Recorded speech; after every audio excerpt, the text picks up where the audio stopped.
Bora lá para mais uma história. Tá chegando agora, se inscreve, deixa seu joinha, deixa seu comentário e vem pra história comigo. Gente, essa Alice, ela já mandou até uma história aqui pro canal. Inclusive, ela falou que ela foi muito criticada quando ela mandou a história dela, por ela estar, né, na época aí com uma pessoa que, né, não tinha condições dela estar com esse cara, tá? Mas, bom, ela tinha uma filha com esse cara, então assim, o cara era muito ruim pra ela não largava o cara, então ela foi muito criticada. Mas ela quer aqui contar, então, uma história pra vocês de quando ela conheceu o Romeu dela. Bom, vamos lá, pra vocês entenderem. Dani, aos 24 anos conheci Romeu. Esse dia eu tinha saído com umas amigas para um show na cidade vizinha. Eu estava dançando quando Romeu me chamou e perguntou se queria dançar com ele. Eu disse que sim. Depois fomos conversar e contei a ele minha história. Eu sempre fui muito franca, até porque meus filhos sempre foram prioridade para mim. Eu não estava procurando relacionamento. Romeu então disse que queria me conhecer melhor. Falei que eu tinha uma vida corrida e naquele momento não era legal eu apresentar um homem para os meus filhos. Ele respeitou, trocamos telefone, até porque Romeu era de outro estado, do Paraná, e ele estava naquela cidade que ela morava na época a trabalho. Nos falamos sempre por telefone. Como eu tinha uma vida corrida, teve dias que eu não conseguia atender as ligações dele, e olha que ele era incansável. Romeu passou a vir todo final de semana para minha cidade. E eu dizia a ele que eu não podia sair de casa. Mas Romeu não acreditava, não. Achava que era desculpa para eu não vê-lo. Nessa época, eu era servente de pedreiro. Imagina quão cansada eu chegava em casa. Foram 4 meses de conversa, trocas de mensagem e Romeu insistindo para a gente namorar. Por fim, resolvi dar uma chance a ele. Expliquei que não seria fácil, eu tinha 3 filhos, trabalho, casa, e final de semana eu sempre pegava um bico para fazer. Ele aceitou as condições e começamos a namorar. O Romeu me dava presentes, levava para passear com as crianças, e alguns raros momentos nós estávamos sozinhos. Mas vendo como ele tratava meus filhos, meu amor por Romeu foi crescendo. 4 meses depois que estávamos namorando, permiti que Romeu dormisse na minha casa. Era cansativa a viagem dele vir e voltar, e assim ele foi ficando. Ele era representante comercial, então o emprego dele permitia que ele trabalhasse de outra cidade. Romeu então foi morar comigo, 1 ano depois que nos conhecemos. Mas não foi fácil não, Dani. Eu era traumatizada, e ele teve que aprender a lidar com os meus medos e inseguranças. Por muitas vezes eu tive pesadelos e outras eu comecei a chorar do nada, mas era só o passado me assombrando. Ele era muito paciente e sempre me abraçava. Quando essas coisas aconteciam, tudo ia bem, até eu ter um surto e parar numa clínica psiquiátrica. Eu fiquei 3 dias por lá. Diagnóstico foi pânico, ansiedade e depressão. Lembrando que Romeu foi o motivo pela qual minha mãe e eu se aproximamos. Ele sempre dizia que eu tinha que perdoar minha mãe e que, se fosse preciso, pedir perdão à minha mãe também. De tanto ele falar isso, eu entendi e assim eu fiz e pedi minha mãe perdão por coisa que tinha acontecido entre elas ali. E ela também me pediu perdão e aos poucos nós ficamos mais próximas. Graças a Deus por isso, porque ela vai ser meu alicerce daqui para frente. Enfim, Dani, quando eu estava internada na clínica, minha mãe foi lá junto com o Romeu. Conversaram com os médicos e disseram que eles tinham que cuidar de mim em casa. O médico falou, olha, você pode levá-la para casa e cuidem dela lá, né? E assim eles fizeram. Então os dois se revezavam para cuidar de mim.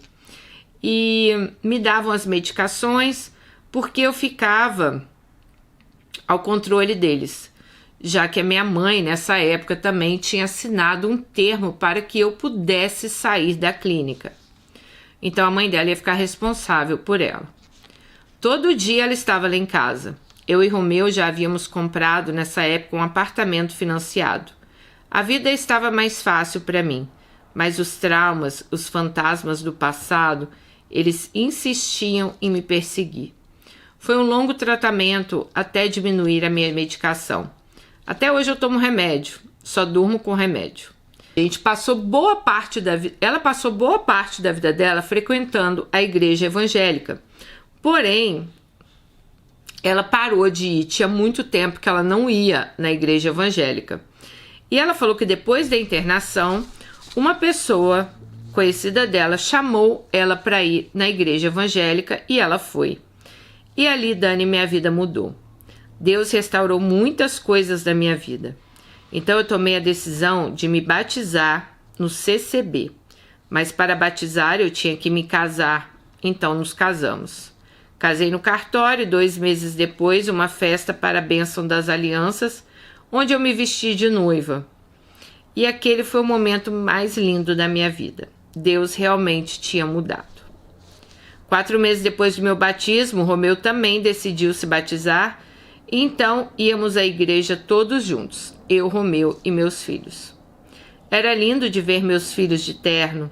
Anos se passaram e eu já estava trabalhando em casa.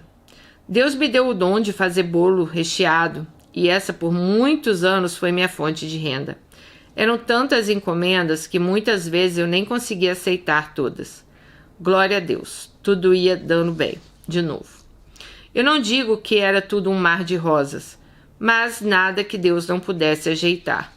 Eu e Romeu, raramente nós discutíamos. Tudo era muito conversado. A maioria das coisas que eu precisava, ele fazia para mim. Bom, em 2018 foi o ano que mudaria a minha vida. No mês de julho, no dia 20, era aniversário do meu filho caçula. Ele ia fazer 12 anos.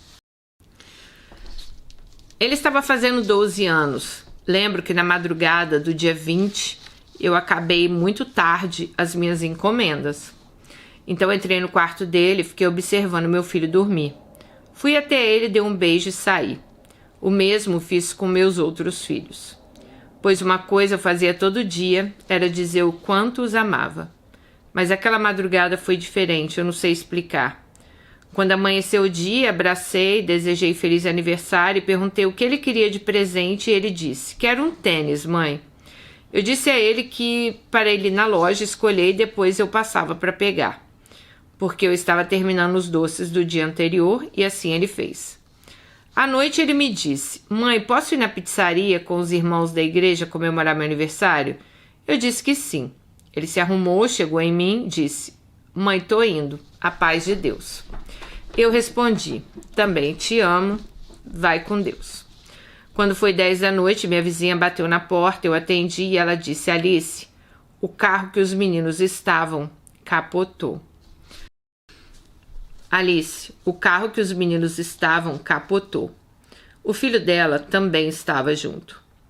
Naquele dia, os irmãos se ajustaram para comemorar os aniversariantes do mês.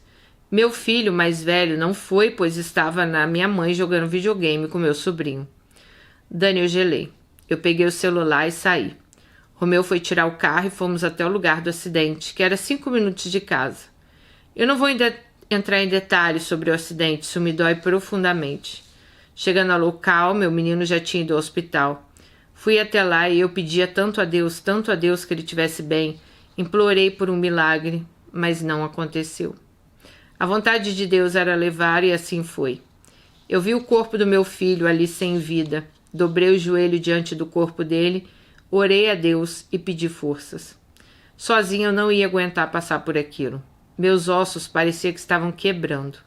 Tamanha era a dor que eu sentia naquele momento. Romeu correu atrás de tudo e fui até em casa separar uma roupa para o meu filho. Peguei o terno que ele mais gostava, a camisa, a meia e entreguei para alguém levar na funerária. Eu tentava processar tudo o que estava acontecendo. Meu filho se foi no dia do aniversário dele, de 12 anos. Há 12 anos atrás, eu chorava de medo dele nascer. E depois de 12 anos, eu chorava por ele ter partido. Depois daí, caí em uma depressão. Agradeço que Deus cuidou de mim, dos meus filhos e de Romeu, que teve paciência comigo. Ai, meu Deus. Em todas as turbulências da minha vida, depois daquele pedido de perdão, minha mãe estava lá e foi meu amparo, foi meu abraço e foi meu chão. Eu ainda faço tratamento para depressão e ela sempre está comigo. 2 vezes por ano eu vou à praia e a primeira vez que fomos à praia fomos só nós duas. Foi muito bom. Hoje a gente faz tudo juntas, compras, mercado, lanchonete, tudo. O Romeu nunca mudou, sempre me tratou bem. Tivemos que vender o apartamento que tínhamos, pois eu não aguentava conviver com as lembranças do meu filho que partiu. E a minha filha e o meu filho mais velho também não. Era muito sofrimento. Romeu sempre se fez forte, mas por muitas vezes vi ele desabar de saudade e de dor do luto. Minha filha foi viver a vida dela antes de terminar a faculdade, ela se casou. Hoje ela tem um filho que eu nunca vi. A minha filha foi viver a vida dela. Antes de terminar a faculdade, ela se casou. Hoje ela tem um filho que eu nunca vi. O marido dela diz que... gente, porque o marido da filha dela deu em cima da nossa Alice, da própria sogra, tá? E a Alice foi contar para a filha. E o marido fala que isso nunca aconteceu. Mas a Alice sabe que sim, né? Então, Dani, ela prefere acreditar nele do que em mim. E eu não posso fazer nada. Tipo, ela foi contar pra filha, né? Achando que tava fazendo algo bom, né? Mas, infelizmente, não estava. E já se vão 16 anos que eu estou com o Romeu. Hoje ele é o melhor avô do mundo. Assim como ele, foi um padrasto para os meus filhos. O meu filho mais velho hoje é casado e vive muito bem e eu continuo aqui por Deus. Eu sinto muita dor e muita saudade do meu filho mais novo. Bom, gente, então ela acaba perdendo a amizade da filha porque ela conta lá, né, para a filha dela, olha, seu marido tava se insinuando para mim, e a filha dela não acredita. Ela perde o filho dela num acidente trágico aí no dia do aniversário dele, né? E o filho dela maior, que hoje é o filho ali que ela tem mais contato. Então ela quis trazer essa história porque é muito triste, né, gente? É muito triste você perder... Não, eu nem vou falar, é muito triste porque eu não faço nem ideia. Deve ser assim, o fim, você perder alguém que você ama tanto, né? E você, infelizmente, você ter, né, perder ali a confiança da sua filha por querer falar com ela algo que aconteceu ali de verdade, né? Então, ai, meu Deus, é terrível, é terrível. Ai, Alice, eu não sei nem o que te falar, mas eu espero que você fique bem, sabe? Que eu tenho certeza que seu filho devia estar tão feliz naquele dia, indo lá comemorar com os amiguinhos dele. Ai, gente, são coisas que a gente nunca vai estar preparado, né? Perder alguém assim nessa situação. Pode ser um filho, pode ser pai, sobrinho, mas sabe, essa questão de você perder alguém, a pessoa tá ali com você, vou ali e já volto, e nunca mais voltar, né? É muito triste mesmo. Ai, Alice, um beijo no seu coração, tá bom? Fica com Deus e até nosso próximo vídeo. Tchau.